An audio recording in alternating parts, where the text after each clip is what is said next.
अब हम करेंगे क्वेश्चन नंबर 18।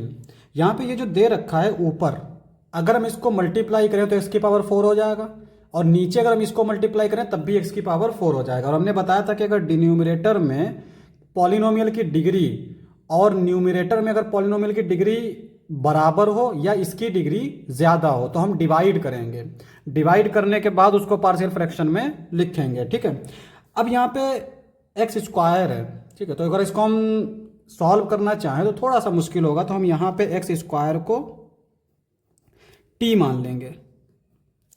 तो ये हमारा जो है ये किस तरह का दिखने लगेगा, T plus 1 T plus 2 upon T plus 3 T plus 4, इस तरह से दिखने लगेगा। अब यहाँ पे इसको हम ऊपर मल्टीप्लाई कर देंगे तो ये हो जाएगा T square plus 3t plus 2 upon T square plus 3 plus 4 7t plus 3 4 ज़ा 12। अब यहाँ पे दो चीज़ें हैं, या तो हम डिवाइड करें इसको इससे, या फिर हम इसको इस फॉर्म में लिख लेते हैं। देखो T square plus 3t plus 2, इसको हम लिख लेंगे a t square plus 7t plus 12 plus B T plus c, इस फॉर्म में लिख लेंगे। अब यहाँ पे ए बी सी की वैल्यू फाइंड कर लेंगे, तो जब हम इसको यहाँ पे पुट करेंगे तो ये इसके साथ कैंसिल आउट हो जाएगा और इधर हमारा लीनियर फैक्टर टाइप में बन जाएगा। यही बनाना है। तो यहाँ पे कंपेयरिंग कॉफिशिएंट्स ऑफ, देखो किस किस के कॉफिशिएंट हम कंपेयर कर सकते हैं, टी स्क्वायर के, टी के एंड कांस्टेंट। तो यहाँ पे टी स्क्वायर के अगर कॉफिशिएंट को कंपेयर करें तो टी स्क्वायर का इधर एक ही टर्म है वो है ए, और इधर भी एक ही टर्म है और उसका कॉफिशिएंट आएगा 1, तो ए की वैल्यू 1 मिल गई। टी का कॉफिशिएंट अगर हम चेक करें तो यहाँ पे ये आ जाएगा 7a प्लस बी, और इधर क्या है 3। तो यहाँ से अगर हम देखें तो b की वैल्यू आ जाएगी -7, इधर जाएगा तो -4, ये बचेगा। अब अगर हम कांस्टेंट को कंपेयर करेंगे तो यहाँ पे ये आएगा 12a प्लस 12a और ये plus c is equal to 2। तो यहाँ से अगर हम देखेंगे तो c आएगा 2 माइनस 12a और 2 माइनस 12a है हमारा 1, तो बेसिकली ये बचेगा -10। तो c की वैल्यू आ गई -10।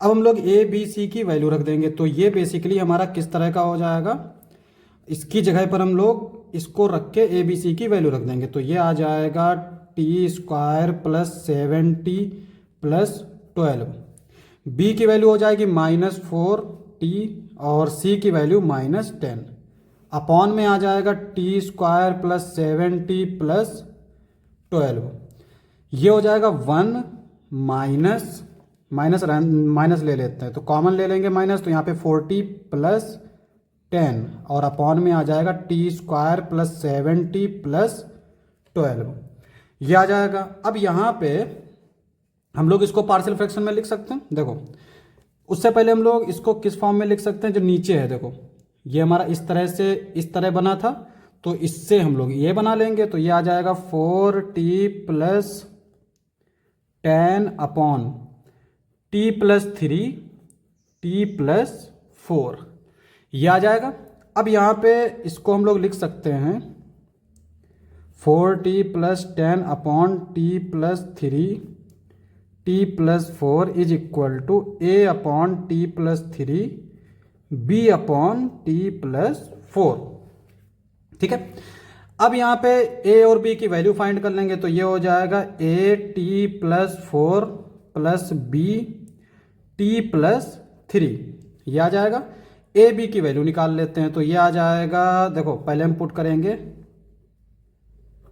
t इज इक्वल टू -4, तो ये हो जाएगा माइनस का 16 और माइनस का 16 में अगर हम प्लस 10 ऐड करेंगे तो -6 बचेगा। तो इधर बचेगा -6 और ये टर्म हो जाएगा 0, इधर बचेगा b इंटू -4 में से 3 जाएगा तो ये बचेगा -1, तो ये इंप्लाई करेगा b is equal to 6, b की वैल्यू 6 आ गई। अब हम लोग पुट करेंगे, putting t is equal to -3, जब -3 पुट करेंगे तो ये टर्म 0 हो जाएगा, ये हो जाएगा 12 वो भी माइनस का plus 10 is equal to A -3 + 4। यहां से अगर हम ए की वैल्यू देखें तो यह आएगी -2, ये आ गया।